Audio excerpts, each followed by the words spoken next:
Hello दोस्तों, मैं आकाश दास स्वागत करता हूं आप सभी को और एक कमाल के फ्रेश वीडियो में। आज हमारे साथ हैं प्रशांत कुमार, जिनसे हम बायोलॉजी रिलेटेड कुछ डिस्कशन करने वाले हैं कि जो बायोलॉजी को इंजीनियरिंग में क्यों इंट्रोड्यूस किया गया। मेरे मन में कुछ सवाल हैं, आप सभी के मन में भी कुछ सवाल हैं, इसी के रिलेटेड कुछ हम बातचीत करेंगे। So hello Prashant, welcome to this programme. Hello, Akash. Can you please introduce yourself to our audience? Yeah. Hello, Akash. I am Prashant Kumar, and I am an engineering student. Currently, I am in fifth semester, pursuing my BTech in computer science and engineering. Okay. So थोड़ा सा शुरू करने से पहले एक basic मैं ये बताना चाहता हूँ कि जो नॉर्मली बच्चों के मन में होता है, चाहे वो स्कूल स्टूडेंट हो, कॉलेज स्टूडेंट हो, और इवन मेरे मन में और तुम्हारे मन में भी वो रहा होगा कि मैंने डिसाइड किया मुझे मेडिकल फील्ड में नहीं जाना है। मैंने 9th 10th से डिसाइड कर दिया था कि 11th 12th में मुझे बायोलॉजी नहीं लेना है, मुझे मैथ्स सब्जेक्ट लेके और कंप्यूटर साइंस के साथ आगे बढ़ना है। तो मैंने बायोलॉजी को छोड़ दिया क्लास 11th में ही। लेकिन अभी जब कंप्यूटर साइंस में 3rd ईयर में इंट्रोड्यूस हो रहा है बायोलॉजी, तो मेरे लिए एक शॉकिंग चीज है, इवन सभी के लिए शॉकिंग चीज है। तो बायोलॉजी तो हमें नहीं लेना था, पढ़ना नहीं था, तो कंप्यूटर साइंस में हम लोग कोडिंग करते हैं। तो ये इंट्रोड्यूस क्यों हुआ, और तुम्हारा क्या यहाँ पे ओपिनियन है, क्या सोचते हो, कुछ रीजंस वगैरह यहाँ पे इंक्लूड कर सकते हो तो प्लीज शेयर कीजिए। Yeah. So basically, talking about this, क्या होता है कि हम लोग बायोलॉजी दो चीज की वजह से पढ़ना बंद करते हैं। पहला तो ये जिसको मेडिकल फील्ड में बहुत ज्यादा इंटरेस्ट होता है वो बायोलॉजी लेते हैं, और दूसरे वो होते हैं जिनको इंटरेस्ट एकदम नहीं होता है, एंड उनको मतलब कि चाहते हैं कि बायोलॉजी ना ले, तो इसलिए वो मैथ्स फील्ड में चले जाते हैं और बायोलॉजी को बिल्कुल छोड़ देते हैं। या ऐसे भी केस होता है किसी किसी के साथ कि किसी को इंजीनियरिंग फील्ड में बहुत ज़्यादा इंटरेस्ट होता है, तो उन्हें मजबूरी में एक तरह से देखा जाए तो बायोलॉजी छोड़नी पड़ती है। पर कुछ भी रीज़न हो, पर अगर देखा है तो 9th 10th में तो बेसिक बायोलॉजी होती है, सेल क्या होते हैं ये सब डिस्कस किए जाते हैं। तो उसके बाद अगर 4 साल का गैप दिया जाए तो डिफरेंट कॉलेजेस में अलग अलग साल में इम्प्लीमेंट किया जाता है। कहीं इसे फर्स्ट ईयर में रखा जाता है, कहीं सेकेंड ईयर में, और हमारे केस में देखा है तो ये 3rd ईयर में इम्प्लीमेंट हुआ है। तो इस ये जो गैप होता है बेसिकली 11th 12th एंड फिर फर्स्ट ईयर सेकेंड ईयर, उसके बाद जब अचानक हम लोगों को पता चलता है कि बायोलॉजी एज ए सब्जेक्ट हमें लाया गया है, तो ये समवॉट कि हम लोग को शॉक वाला, जैसे तुमने कहा कि शॉकिंग होता है कि क्यों बायोलॉजी, हम लोग को तो कोडिंग करना चाहिए, ये करना चाहिए, तो हम ये बायोलॉजी हम लोग क्यों पढ़ रहे हैं, आखिर ये क्या रीजन है। तो yes, it is a valid question and सबके मन में ये क्वेश्चन होता है। बट अगर इसके बहुत सारे डीप में जाया जाए तो मेरा भी ओपिनियन ये क्यों होता है, बट यहाँ पे इस पे बहुत सारे चीजें डिस्कस किए सकते हैं। ये क्या है, ये मैं आगे धीरे धीरे से वीडियो होते हैं मैं बताते जाऊंगा क्यों इम्पोर्टेंट है ये। ओके। इसी के साथ साथ मेरे दिमाग में अगला क्वेश्चन आ रहा है ये कि चलिए बायोलॉजी अभी अगर पढ़ना है तो 12th में ही पढ़ा देते, अगर इतना जरूरी था, अगर कंफर्म होता कि हाँ इसका अगर यूज है आगे। तो ये 4 साल का जो गैप हो गया, ये मेन प्रॉब्लम हो रहा है कि इसको कैसे सीखें अभी। क्योंकि दिमाग में पूरा सेट है, अभी पिछले 2 सालों से कोडिंग कर रहे हैं। इवन मैंने जो बच्चों ने 11th 12th में लेते हैं हमारा जो बायोलॉजी सब्जेक्ट है, तो वो लोग तो बायोलॉजी पढ़ते हैं, लेकिन मैं जैसे कंप्यूटर साइंस लिया था तो कोडिंग मेरा 11th से शुरू हो गया। फिर कंप्यूटर साइंस में भी फर्स्ट ईयर सेकंड ईयर दोनों साल कोडिंग हुआ। तो पिछले 4 साल से बायोलॉजी से मेरा कुछ रिलेशन नहीं है, मतलब सारा चीज मैं ऑलमोस्ट भूल चुका हूँ। और जो भी जरूरत होता है तो वहां पे मतलब किसी और से पूछ लेते हैं जितना लेवल का जरूरत है। लेकिन जो प्रोफेशनल स्टडी वाला चीज है कि उसको एग्जाम के लिए प्रिपेयर करना है या फिर पढ़ना है, तो वो कंप्लीटली टच से हट गया है। कोडिंग कोडिंग कोडिंग ही चलते आ रहे हैं। मेरे दिमाग में ये था कंप्यूटर साइंस में फील्ड जा रहे हैं तो कोडिंग ही करना है। तो बायोलॉजी को अभी कैसे सीखना शुरू करें, क्योंकि एक डर सा बैठ गया है कि 4 साल से मेरा बायोलॉजी से कुछ टच नहीं है, सारा चीज मैं भूल चुका हूँ। तो कैसे, क्या मैं इसको हैंडल कर पाऊंगा, क्या मैं इसको सीख पाऊंगा, और कैसे मैं ये करूंगा। इसके लिए थोड़ा सा कुछ बताइए। या बेसिकली ये बहुत ही वैलिड एंड गुड क्वेश्चन है। तो इसमें क्या होता है एक्चुअली में देखा जाए तो हम लोग जैसे दूसरे सब्जेक्ट के ले लें, तो जैसे कि सपोज एक डीबीएमएस है कंसेप्ट, डीबीएमएस या फिर प्रोग्रामिंग में बहुत सारे जावा लैंग्वेज हो गए या सी लैंग्वेज हो गई या C++ पाइथन एनीथिंग, कुछ भी ले लिया जाए। तो इसमें क्या होता है बेसिकली अगर देखा जाए तो हम लोग 10 11 में तो ये भी नहीं पढ़ते हैं, क्योंकि वो ऑप्शनल रहता है। 11 12 में बेसिकली अगर किसी ने कंप्यूटर साइंस साइट में लिया है तभी उसे पता रहता है प्रोग्रामिंग के बारे में, सीबीएसई की मैं बात कर रहा हूँ। और अगर बाद में क्योंकि आईसीएसई में इसे पढ़ाया जाता है लोअर लेवल में, तो बाद में उसे क्या लगता है कि ये आजकल इंजीनियरिंग में जाके तो ये भी एक नया सब्जेक्ट होता है। पर धीरे धीरे स्टूडेंट उसको ग्रैब करते हैं, धीरे धीरे उसको करते, क्यों करते हैं, क्योंकि उसमें इंटरेस्ट होता है, उसको उसके इम्पोर्टेंस का पता चलता है कि as a computer science student हम लोगों को कोडिंग करना ही होगा। क्योंकि बहुत सारे एस्पेक्ट होते हैं जिसमें हमारा इंपॉर्टेंस होता है। Coding is basically the basic fundamental, जिसको सब कुछ आना चाहिए। तो वैसे ही अगर हम लोग कंप्यूटर साइंस के रेस्पेक्ट में देख रहे हैं तो ये हम लोग को समझ में आता है, हम लोग मेहनत भी करते हैं, फोकस करते हैं, सीख जाते हैं। लेकिन रहा बात बायोलॉजी का, तो लगता है कि यार क्यों क्यों इंपॉर्टेंट है ये, क्यों पढ़ना चाहिए हमें, ये तो कुछ नहीं इंपॉर्टेंट है। तो एक्चुअली में अगर तुम अपने सराउंडिंग में भी देखोगे, अगर ट्रीज देखोगे या खुद को देखोगे, खुद में बहुत सारे ऑर्गन्स होते हैं, तो वो कैसे फंक्शन कर रहे हैं। तो अगर तुम उस बेसिक को जानना चाह रहे हो, अगर तुम्हारे अंदर क्यूरियोसिटी होगी कि हाँ मैं अपने सराउंडिंग के बारे में जानूं, मुझ में क्या हो रहा है एक्चुअली, मैं जब ब्रीथ कर रहा हूँ तो कैसे वो सिस्टम काम कर रहा है, अगर ये सारी चीज में एक अंदर से क्यूरियोसिटी आएगी, तभी तुम इसको अच्छे से पढ़ पाओगे। एंड यस, मैं ये आई अग्री कि इसमें बहुत सारे कंसेप्ट होते हैं, जैसे कि बोटेनिकल नेम्स होते हैं जो बहुत ही रटने वाला टाइप होते हैं, दैट आई कैन अंडरस्टैंड। तो उसमें भी वही है कि जब तक मन से, मैं अपने से मोटिवेशन नहीं आएगा क्यों पढ़ रहा हूँ, तब तक वो तुमको टफ ही लगे। लेकिन जब ये पता चल जाएगी यस ये इम्पोर्टेंट है, मुझे पढ़ना है और इससे ये बेनिफिट्स है, तब ऑब्वियसली ये भी तुम्हें इजी लगेगा और बहुत सारे कंसेप्ट तुम आराम से जान पाओगे। ओके। या सो मतलब मेनली जितना मैं समझ पाया इतना कि मुझे रिलेट करना है अपने सराउंडिंग के साथ और यहाँ पे मैं उसको पढ़ सकता हूँ, ठीक है।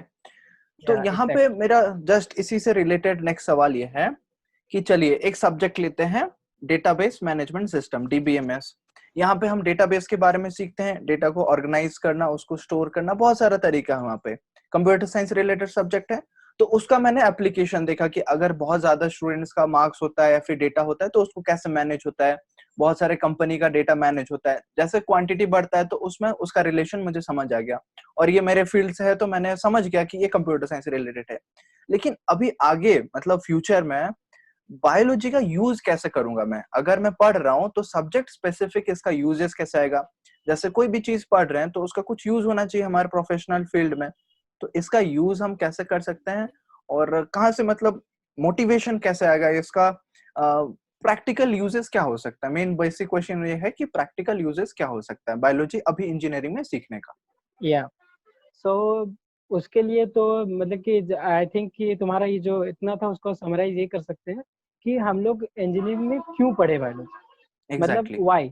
बेसिकली ये क्वेश्चन को अगर समराइज कर दिया जाए तो क्यों पढ़ना है, तो बेसिकली उसको समझाने के लिए मैं ये फर्स्ट तुमसे क्वेश्चन आंसर राउंड करना चाहूंगा, ठीक है। ओके। तो बेसिकली तुम देख रहे हो कि मैं भी स्पेक्स पहन रहा हूँ, तुम भी स्पेक्स पहन रहे हो, तो बिल्कुल। ये तुम क्यों पहन रहे हो, ये मतलब ये क्यों थोड़ा पहन। सा, हाँ, ये मतलब डॉक्टर ने रिकमेंड किया, मैंने आई टेस्ट वगैरह करवाया तो दूर का देखने में थोड़ा सा प्रॉब्लम होता था, मतलब ब्लरिश दिख रहा था। तो ये चश्मा लगाने के बाद वो थोड़ा सा क्लैरिटी दिख रहा है, मतलब क्लियरली वो विजिबल है। ओके, सो इसमें बहुत सारा, जैसे तुमने कहा तो तुम्हारे आई में कुछ प्रॉब्लम था, हाँ। तो एज अगर चश्मा की बात किया जाए तो ये तो चलो बायोलॉजी का पार्ट ना हुआ, ये आई थिंक ये फिजिक्स का पार्ट आया कि ये चश्मा मैंने लगाया तो इससे हो गया। लेकिन असल में देखा जाए तो ये जो आई का जो कंसेप्ट होता है, आंख की बात करें तो आंख एक क्या होता है, वो जो लेंस होता है वो लेंस की तरह एक्ट करता है। तो उसमें कुछ मतलब कि जो फोकस लेंथ होते हैं वो उसमें कुछ वेरी होता है कि अच्छा से फोकस नहीं कर पाता, जिसकी वजह से तुम्हें ब्लर दिखता है या कुछ होता है। तो उसी के कंसेप्ट पे और जाते हैं। और बेसिकली अगर बात कहा जाए तो जब तुमने आई टेस्ट कराया था तो तुमने you must have consulted a doctor. So या उसमें वो कैसे आई ऑब्वियसली चेकअप कैसे किया था, उसके बारे में क्या हुआ था तुम्हारे साथ उस समय। आई टेस्ट के टाइम मतलब बेसिकली दो चीज हुआ था, जैसे मतलब आई में प्रॉब्लम आया तो हेडेक होने लगा तो मैं डॉक्टर के पास गया। उन्होंने बोला कि चलो आई टेस्ट करते हैं, तो उनका मतलब दो राउंड में जैसा कुछ होता है। पहले राउंड में उन्होंने मुझे बैठाया और सामने ऐसा दिख रहा था, पीछे तो मिरर था, ऊपर सामने कुछ लेटर्स था, वो लेटर्स को पढ़ना था, तो अगर नीचे वाला नहीं पढ़ पा रहे हो तो वो लेंस चेंज कर करके टेस्टिंग करते थे। फिर नेक्स्ट राउंड में उन्होंने कुछ एक डिवाइस से मतलब डिवाइस के पास ले गए मुझे, वहां पे बोले कि अपने सर को रखो और आंख के जरिए से कुछ देखना था वहां पे। और वो वहां पे कुछ फोटोज वगैरह क्लिक किए आंख का, फिर कुछ कुछ कॉन्सेप्ट था वहां पे, उतना तो समझ नहीं आया, लेकिन जब फाइनल रिपोर्ट आया तो वहां पे लिखा गया कि इतना पावर आपका है, तो वो डॉक्टर सब ऑपरेट कर रहे थे उतना। तो एक मशीन था मतलब ओके, बेसिकली। सो जैसा कि हाँ, तो बेसिकली तुमने क्या कहा कि फर्स्ट राउंड, तो फर्स्ट राउंड चलो बायोलॉजिकल पार्ट था, उसे मैं डिस्कस नहीं करता। तो सेकंड पार्ट तुमने कहा कि मशीन का जो यूज हुआ जिससे तुम्हारा आई टेस्ट हुआ। So what according to you, क्या वो मशीन डॉक्टर ने खुद ही बनाया होगा। नहीं, ऐसा तो नहीं हो सकता डॉक्टर खुद मशीन बनाए, उसका तो काम है उसको ऑपरेट करना, पेशेंट्स को देखना, मशीन ऑपरेट बनाने करना, थोड़ी बैठेगा। या हाँ। हाँ, गोइंग टू द नेक्स्ट।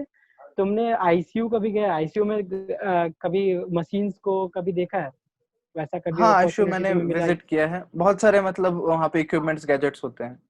हाँ, तो वहाँ बहुत सारे ईसीजी मशीन्स होते हैं या फिर सिटी स्कैन के होते हैं, तो बड़े बड़े मशीन्स देखे होंगे, तो क्या या उससे भी डॉक्टर नहीं बनाया होगा? नहीं, वो भी तो डॉक्टर नहीं बनाते, मतलब डॉक्टर तो मेनली ऑपरेट करते हैं, उसको यूज करते हैं। हाँ, बेसिकली वो ऑपरेट करते हैं। सो किसने बनाया होगा? तो यहाँ पे क्वेश्चन आता है किसने, तो ऑब्वियस आंसर होगा कि इंजीनियर ने बनाया होगा। ऐसा तो कोई नहीं ओके। ना किसी को भी दे दिया जाए वो उतने मशीन्स बना पाएगा। तो अब यहाँ पे बात उठता है कि कौन से इंजीनियर ने बनाया होगा उसे। क्या इलेक्ट्रिकल इंजीनियर को बस बोला जाए कि तुम बना दो तो वो बना लेगा without the concept of biology, या फिर एक कंप्यूटर साइंस को बोला जाए कि हाँ प्रोग्रामिंग कर दो तो वो क्या कर पाएगा? तो बेसिकली क्या होता है कि जब ये सारे मशीन्स बनते हैं, तो अगर उसको पता ही नहीं होगा कि ह्यूमन बॉडी वर्क कैसे करता है, क्या क्या, जैसे फॉर हार्ट बीट कैलकुलेशन अगर किया जाए, हार्ट बीट उसके देखने के लिए तो कितना हार्ट रेट होना चाहिए, कैसे वो वर्क करता है, सारा चीज पता होना चाहिए, तभी वो जाके एक मशीन बना पाएगा। तो ये बहुत सारे वैरायटी ऑफ एग्जांपल्स है जिसमें इंजीनियरिंग एंड बायोलॉजी को साथ में मिलकर वर्क करना पड़ता है। सो इस फील्ड में क्या होता है कि अगर इंजीनियर को बेसिक आइडिया नहीं होगा, तो वो इतने सोफिस्टिकेटेड जो डिवाइस होते हैं उसको कैसे डेवलप कर पाएगा। तो इसीलिए यहाँ पे बहुत सारा इंपॉर्टेंस होता है। एंड ये चलो तो एग्जांपल हो गया, अब मैं और एक एग्जांपल लूं अगर बुलेट ट्रेन का। जो जापान में जो बुलेट ट्रेन चलते थे पहले, उसके स्पीड बेसिकली वेरी करता था, मतलब पीक स्पीड उसका 170 किलोमीटर पर आवर के अकॉर्डिंग रहता था। बट एडवांसमेंट ऑफ टेक्नोलॉजी क्या किया गया, उसमें सोनिक बूम यूज किया गया, तो उसका स्पीड अराउंड मतलब 270 किलोमीटर पर आवर के अराउंड वो चला गया। पर वो सोनिक बूम बूम से क्या होता था, जो आसपास के लोग होते थे उसको बहुत प्रॉब्लम्स होते थे। तो फिर उसमें एक कमेटी बनाया गया जिसमें इजी साइंटिस्ट थे जिसने वर्क किया। तो उन्हें क्या था, बर्ड वॉचिंग में बहुत इंटरेस्ट था, वो बर्ड्स को बहुत ही क्लोजली देखते थे।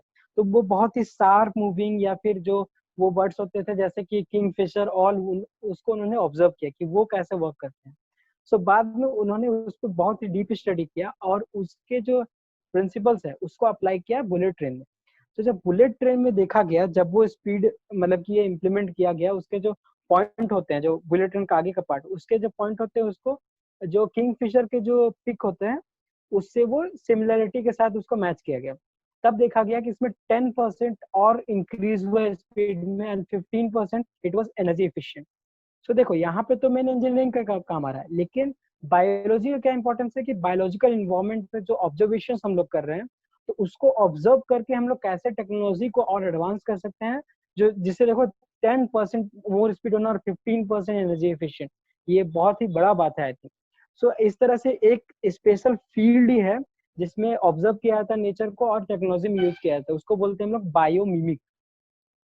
बायोमिमिक्स। तो इस ये सारे फील्ड है, उसमें बहुत सारे आते हैं, bio robotics and muscular biology, ये होते हैं। तो बायो रोबोटिक्स में क्या होता है, अभी जैसे ह्यूमन बॉडी बहुत सारे बन रहे हैं, तो ह्यूमन बॉडी से ह्यूमन रोबोट्स होते हैं, तो वो वर्क कैसे करता है। सपोज ये मेरा फिंगर है, अगर मैं इसे ऐसे घुमा रहा हूँ, ठीक है, तो यहाँ पे एक जॉइंट यहाँ पे है, ये घूम रहा है, एक जॉइंट यहाँ पे ऐसे घूम रहा है, तब ये लग रहा है कि हाँ कोई ह्यूमन वर्क कर रहा है, ऐसे घूम रहा है। बट वही, तो सेम चीज को हम लोग रोबोट में डालते हैं कि हाँ उसमें तीन तीन सेगमेंट होंगे, पहला सेगमेंट ये, दूसरा सेगमेंट ये, कि यहाँ पे जैसे मशीन से प्रोग्राम्ड होगा, अगर ये मुड़ाएंगे तब ऐसे एक ह्यूमन का लुक आएगा। तो ह्यूमन लुक अलाइक जो रोबोट्स होते हैं, जैसे बहुत सारे मूवीज में भी दिखाया जाता है, तो उसमें इसी तरह के यूज किया जाता है कि ह्यूमन से कैसे हम रिलेट कर पाएंगे, तो जो जो ह्यूमन कर सकता है वही टास्क ह्यूमन रोबोट्स कर पाए। तो इस तरह से एडवांसमेंट ऑफ टेक्नोलॉजी के साथ हम लोग यूज करते हैं। तो इस तरह से बायोलॉजी देखो कितना रिलेटेड है, कितना हेल्प करता है टेक्नोलॉजी को और एडवांस करने में। ओके, सो अभी मुझे थोड़ा मतलब क्लैरिटी मिला कि अगर हम कुछ ऐसा इक्विपमेंट बना रहे हैं जो कि ह्यूमन बॉडी से रिलेटेड है या फिर कुछ मेजरमेंट करना है और लाइफ रिस्क वहां पे है, तो अभी मुझे समझ आया कि अगर बायोलॉजी का नॉलेज नहीं होता तो डेफिनेटली प्रोग्रामिंग तो कुछ भी कर सकते हैं, लेकिन अगर बॉडी के साथ वो अलाइनमेंट नहीं हो रहा है, सही नंबर्स नहीं हो रहा है, तो मे बी किसी का जिंदगी वहां पे खतरे में आ सकता है। तो डेफिनेटली बायोलॉजी अभी इम्पोर्टेंट है। ठीक है, इसको मैं समझ गया। तो मेरे दिमाग में ऐसे, जब भी तुम वो एक्सपेरिमेंट बता रहे थे कि जो उंगली का ऐसे 3 सेक्शन होता है, वहां पे ऐसे कंट्रोल होता है, तो मैंने काफी ऐसे वीडियोस भी देखा है और मैंने प्रैक्टिकल भी देखा हुआ है, जहां पे हम मोशन सेंसर के जरिए से, जैसे कि हैंड मूवमेंट कर रहे हैं तो कुछ कंट्रोल हो रहा है, और मशीन लर्निंग और आर्टिफिशियल इंटेलिजेंस में मैंने देखा है कि अगर हम खड़े हो रहे तो वहां पे पोस्टर लिखा रहा है सिट, मतलब स्टैंड। अगर हम बैठ रहे हैं या फिर बेंड हो रहे हैं तो वहां पे बेंडिंग, ऐसा मतलब जेस्चर वो तुरंत आइडेंटिफाई करके बताता है। तो क्या वो सारे फील्ड में भी ह्यूमन बॉडीज का स्टडीज होता है, यानी कि कितने पार्ट्स होते हैं, कितने जॉइंट्स होते हैं? सो उसके बारे में थोड़ा सा मैं जानना चाहूंगा कि अगर हम फ्यूचर स्टडीज करना चाहते हैं उसमें, कि उस फील्ड में प्रॉपरली हम कोडिंग तो सीख लिए लेकिन अप्लाई करना चाहते हैं बायोलॉजी के फील्ड में आगे फर्दर स्टडीज में, तो उसमें हम कैसा स्टडी कर सकते हैं, क्या आगे कर सकते हैं? थोड़ा सा उसमें कुछ ब्रीफ आइडिया बता दीजिए। या जैसे कि मैंने पहले ही तुमके जो फिगर वाला एग्जांपल दिया, तो बहुत सारे सेटिंग पोजीशंस हो गए, ये हो गए, ऑब्वियसली इसमें कोडिंग बहुत सारे होते हैं, आर्टिफिशियल इंटेलिजेंस यूज होते हैं। तो ये सारे चीज को अगर हमको इम्प्लीमेंट करना है तो बेसिक नॉलेज एक तो होना चाहिए कि हाँ, ऐसे में ऑब्जर्व करेंगे कि यहाँ यहाँ पे जॉइंट होते हैं, अगर यहाँ से ये बेंडिंग मोशन हो रहा है उसका मतलब कि ये हो रहा है, तो उसमें उस तरह के प्रोग्राम्ड होते हैं, वो एक कंप्यूटर साइंटिस्ट ही कर सकता है। तो एक तरह से देखा जाए तो कंप्यूटर साइंस में जो इतना एडवांस हो रहा है, उसके लिए अगर तुम्हें बायोलॉजी का इम्पोर्टेंस या बायोलॉजी का बेसिक रूल्स पता नहीं होगा, तो तुम्हें कैसे पता चले कि कोई इंसान बेंडिंग स्टैंडिंग वो तो भूल जाओ, तुम उसको कैसे वो प्रोग्राम करो कि वो पता चले कि सामने जो कैमरे में दिख रहा है वो इंसान है। फर्स्ट ये होना चाहिए। तो इसके लिए पता होना चाहिए कि ह्यूमन का स्ट्रक्चर कैसा होता है, इसमें ये आई यहाँ पे होने चाहिए, ऐसे होने चाहिए, तब हम आइडेंटिफाई कर रहे हैं तो कि ये ह्यूमन है। अब ऐसा नहीं कि एक आई, दो आई होना चाहिए, वन नोज होना चाहिए, वन माउथ होना चाहिए तो उसको इंसान बोलते हैं, ऐसा तो देखा जाए तो दूसरे जानवर के पास भी यही होता है। तो बहुत सारे टेक्निक्स होते हैं, तो कैसे हम लोग डिफ्रेंशिएट करेंगे, ये सारे प्रोग्राम करना पड़ता है। तो ये सब करने के लिए हमें बायोलॉजी का इम्पोर्टेंस है, कैसे कैसे पता करेंगे वो है। और बेसिकली तुमने कहा एक फील्ड के बारे में, क्या क्या कैसे कैसे फील्ड में बायोलॉजी का इम्पोर्टेंस है। तो बेसिकली यहाँ पे बहुत सारे जेनेटिक्स इंजीनियरिंग होते हैं जिसमें ह्यूमन के जेनेटिक्स को पढ़ा जाता है। फॉर एग्जांपल जो आई थिंक डीएनए सीक्वेंसिंग होते हैं, उसमें जो उसका सीक्वेंस होता है, मतलब कि इंफॉर्मेशन होता है, वो एक कोड के फॉर्म में होता है। तो बेसिकली वो जो कोड होता है वो 4 सेगमेंट केमिकल्स जो वो होते हैं उससे मिलके बना होता है, जिसको शॉर्ट में AGCT बोला जाता है। ठीक है। तो उसमें क्या होता है, एक ह्यूमन बीइंग का 3 बिलियन वो पैटर्न बनता है, एक तरह से 3 बिलियन। तुम इमेजिन कर पा रहे हो क्या उसे कभी तुम लिख पाओगे कभी पेन में या पेपर में? सो वो पॉसिबल ही नहीं है। तो उस 3 बिलियन इंफॉर्मेशन, 3 बिलियन जो डेटा है उसको स्टोर करने के लिए ऑब्वियसली मुझे एक डेटाबेस चाहिए होगा, बड़ा सा डेटाबेस, जिसमें हम लोग उसको अच्छे से मतलब कि उसको शो कर सके, स्टोर कर सके। और फिर उसको स्टोर करने के बाद बहुत सारे उसमें स्टडीज की जाती है। फॉर एग्जाम्पल डेटा साइंस जो होते हैं, डेटा साइंस में बेसिकली, या डेटा वेयर हाउसिंग, उसमें डेटा के साथ ही बहुत सारे इन्फॉर्मेशन निकाले जाते हैं, स्टडी की जाती है। तो वो कैसे होगा, जब तक वो इन्फॉर्मेशन स्टोर्ड हुआ, उसमें बहुत सारे एडवांसमेंट होंगे, रिसर्च होंगे कि एक्चुअल में ऐसा पैटर्न क्यों हो रहा है, ऐसा पैटर्न होने से क्या होता है, थोड़े से चेंजेस करने से क्या होगा। तो वो सारे चीज की स्टडी करते हैं। तो इसमें कंप्यूटर साइंस का भाई बहुत बड़ा इंपॉर्टेंट रोल है कि कैसे हम लोग क्योंकि उसको ऐसे स्टोर करना इम्पॉसिबल। तो इस तरह से कंप्यूटर साइंस का नॉलेज एंड इंजीनियरिंग का नॉलेज से हम लोग बहुत सारे टेक्निक यूज कर सकते हैं। जैसे बायो सेंसर्स होते हैं अगर दूसरे बात किया जाए, या बायो चिप्स, बायो फिल्टर्स, या एक artificial neural network. Artificial neural network से क्या होता है, एनिमल के जो न्यूरल सिस्टम होते हैं उसको वो एक तरह से उसी के ऐसा उसका आर्टिफिशियली डिजाइन किया जाता है कि वो वर्क करे अकॉर्डिंगली। एंड आर्टिफिशियल मॉलिक्यूल्स भी अब बनते हैं, जिससे वो उसमें सेम प्रॉपर्टी होना चाहिए जो जो एक मॉलिक्यूल या मसल्स में होने चाहिए। मसल जैसे कॉन्ट्रैक्ट कर सकता है या फिर वो एक्सपैंड कर सकता है, तो वो सेम प्रॉपर्टी यूज करके हम लोग किया जाता है।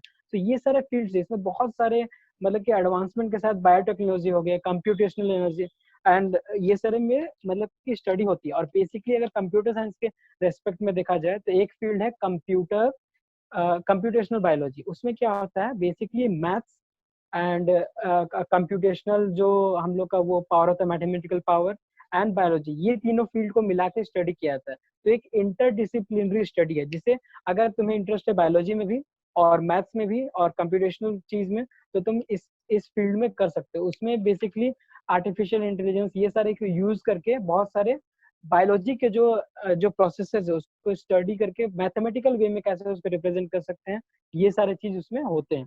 सो इस तरह से बहुत सारे फील्ड है जिसमें तुम अपने कैरियर में बना सकते हो। सो येट अभी अगर देखा जाए, अभी वो सोचना नहीं चाहिए कि हमारा कैरियर बनाना है या नहीं। फर्स्ट ऑफ ऑल कि ये क्यों इंपॉर्टेंट है, मैंने बताया कि ये एकदम बेसिक है, इसको जानना ही चाहिए। सो इसलिए बायोलॉजी को मतलब कि कंप्यूटर साइंस में लाया गया है, क्योंकि बहुत सारे पहले ये कंसेप्ट नहीं था। तो बहुत सारे लोग अगर रिसर्च करते हैं जैसे कि एग्जांपल भी बहुत सारे हैं जो बाद में रिसर्च करना चाहते हैं बायोलॉजी पे, तो उसको वो नहीं कर पाते हैं। क्यों? क्योंकि उनको बेसिक आइडिया ही नहीं होता है। तो इसलिए अभी इम्प्लीमेंट किया गया आईआईटीज में देखा जाए या डिफरेंट टाइप ऑफ कॉलेज में, ये इसलिए लाया गया है ताकि एक स्टूडेंट को बेसिक आइडिया रहे कि हाँ बायोलॉजी का ये है, ताकि वो बाद में अगर रिसर्च करना चाहे, क्योंकि बेसिकली अगर फ्यूचर में देखा जाए तो अभी टेक्नोलॉजी एडवांसमेंट तुम किसको बोलोगे? क्या मार्स में जाना ये ज्यादा टेक्नोलॉजी एडवांस होगा तुम्हारे लिए, या फिर एक ह्यूमन का क्लोन बनाया जाए वो ज्यादा इंटरेस्टिंग होगा? ऑब्वियसली एक ह्यूमन का बनाया जाए, क्योंकि वो इम्पॉसिबल चीज है। अब मार्स में जाना इज पॉसिबल, टेक्नोलॉजी के साथ हो रहा है। तो ऐसे चीजों को अगर तुम्हें करना है कुछ हटके, तो इसमें बायोलॉजी का इंटरप्शन या बायोलॉजी का नॉलेज बहुत इंपॉर्टेंट हो गया। तो इसी वजह से मैं यही कहना चाहूंगा कि बायोलॉजी का जो इम्प्लीमेंट किया गया ये बहुत अच्छा बात है। एट इनफैक्ट अगर दूसरे सेंस में देखा जाए, अगर तुम्हें पसंद नहीं है कि चलो मुझे बायोलॉजी नहीं पढ़ना, तो yes give it a try.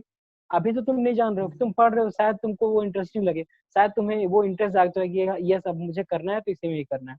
तो यस ये एक बहुत ही अच्छा इनिशिएटिव है, और सबको कंसंट्रेशन के साथ पढ़ना चाहिए, और ये बहुत इंपॉर्टेंट है। Okay, that's all. तो अभी मतलब ओवरऑल मैं सिनेरियो को समझ पाया। हमारे चारों तरफ बायोलॉजी है। जैसे हम अभी आजकल ऑनलाइन क्लासेस वगैरह हो रहा है, तो यहाँ पे हम घंटों तक बैठते हैं, तो आंखों में स्ट्रेन हो रहा है, स्ट्रेस हो रहा है, तो वहां पे भी बायोलॉजी रिलेटेड है कि क्यों हो रहा है। और चश्मा तो पहन रहे, वो तो एग्जाम्पल आपने बताया ही। तो इसी के साथ साथ हर जगह हमें बायोलॉजी को देखने को मिलता है। और वॉइस रिकॉग्निशन भी काम करता है, जैसे वो ह्यूमन का वॉइस है, मेल का वॉइस है, फीमेल का वॉइस है, वो भी कैसे हम आइडेंटिफाई कर रहे हैं उसमें भी मतलब यूज होता है। तो इसीलिए मुझे अभी डाउट क्लियर हो गया, और उम्मीद है सारे बच्चों का भी क्लियर हो गया जो स्टूडेंट्स है जो। और ये एक इम्पोर्टेंट बात है कि ये बस एक दो कॉलेज में नहीं हो रहा है, ये ऑल ओवर इंडिया काफी सारे कॉलेजेस में, इवन आईआईटीज में भी ये इम्प्लीमेंट हो रहा है। और मोस्ट प्रोबेबली इसका सिलेबस भी जैसा डिजाइन किया हुआ है, वो ये दिमाग में रख के किया हुआ है कि इसका यूजेस है, और ये बेसिक नॉलेजेस, इसका इन्फॉर्मेशन हमारे पास होना चाहिए। क्या मतलब सिलेबस के बारे में भी आपको वही लगता है कि सिलेबस भी इसी के अकॉर्डिंग डिजाइन हुआ है? या बेसिकली देखा जाए तो जो सिलेबस है वो एक्चुअली में इंजीनियरिंग के स्टूडेंट को देख के ही डिजाइन किया गया है। ऐसा नहीं कि उसमें अलग अलग ऐसे टॉपिक जैसे कि बोटानिकल नेम्स एंड वो सारा इंक्लूड नहीं किया गया। बेसिकली अगर हम हमारे सिलेबस की बात करें तो उसमें जेनेटिक्स को रखा गया है, जो कि मैंने डीएनए के सीक्वेंस का जो एग्जांपल दिया उसमें इंपॉर्टेंस है। सेल का जो स्ट्रक्चर होता है उसके बारे में, ताकि ह्यूमन सेल कैसे वर्क करता है, क्योंकि वो बेसिक है वो पता होना चाहिए। तो इस तरह के टॉपिक्स को रख के ही मतलब कि एक इंजीनियरिंग पॉइंट ऑफ व्यू से कैसे एक इंजीनियर के लिए वो बेनिफिट होगा, उसी तरह से वो सिलेबस को डिजाइन किया गया है ताकि वो बेनिफिट हो। ऐसा नहीं कि बायोलॉजी मतलब कुछ भी डाल दिया गया है। सो यस बहुत सारे मतलब कि ऐसे प्रॉब्लम्स आएंगे जिसमें बहुत सारे हमें, क्योंकि बहुत सारा छूट चुका है, बट अगर हम पॉजिटिव वे में देखें कि ये हमारे लिए बेनिफिट हो सकता है, कैसे हम इसमें अपना स्कोप बना सकते हैं, कैसे इसमें एक्सपेरिमेंट्स कर सकते हैं, तो उस सेंस में देख के हम लोग को बहुत अच्छा होगा ये करना। सो प्रशांत, मुझे अभी समझ आ गया ओवरऑली कि हम स्कूल कॉलेज में जो पढ़ते थे वैसा नहीं है कि नाम को बस रटना है, उस पर्पज से नहीं है। अभी हम फ्यूचर में जाके प्रैक्टिकली ये सब चीजों को करने वाले हैं, तो डेफिनेटली उसी के हिसाब से हमारा सिलेबस है। तो अभी थोड़ा सा इंटरेस्ट आएगा ज्यादा as compare to previous one. Discussion से पहले जितना इंटरेस्ट था, अभी डेफिनेटली उसका डबल इंटरेस्ट हो गया है। इसको पढ़ने की कोशिश करेंगे, क्योंकि ऑब्वियसली जो तुमने एक पॉइंट बोला कि जो हमारा पाइथन लैंग्वेज है, सी प्रोग्रामिंग है, जो भी प्रोग्रामिंग है, वो पहले से हमको नहीं पता था। हम उसको बेसिक सीख सीख के हम अप्लाई किए, फिर धीरे धीरे वो इम्प्रूव हो गया। उसी तरीके से बायोलॉजी है तो एक सब्जेक्ट है, उसी को भी ऐसे बेसिक से पढ़ेंगे, शुरू करेंगे और हो जाएगा। बहुत बहुत धन्यवाद प्रशांत, ये सारा इन्फॉर्मेशन और एक पर्सपेक्टिव देने के लिए, एक आइडिया देने के लिए कि कैसे ये चीजों को देखना चाहिए। इसी तरीके से हम आगे फॉलो करेंगे, और हमारे जो स्टूडेंट व्यूअर्स हैं उनको भी रिक्वेस्ट करता हूँ कि प्लीज आप चीजों को अच्छे से समझो और उसको अकॉर्डिंगली फॉलो करने की कोशिश करो। So thank you so much, Prashant, for being a part of this program.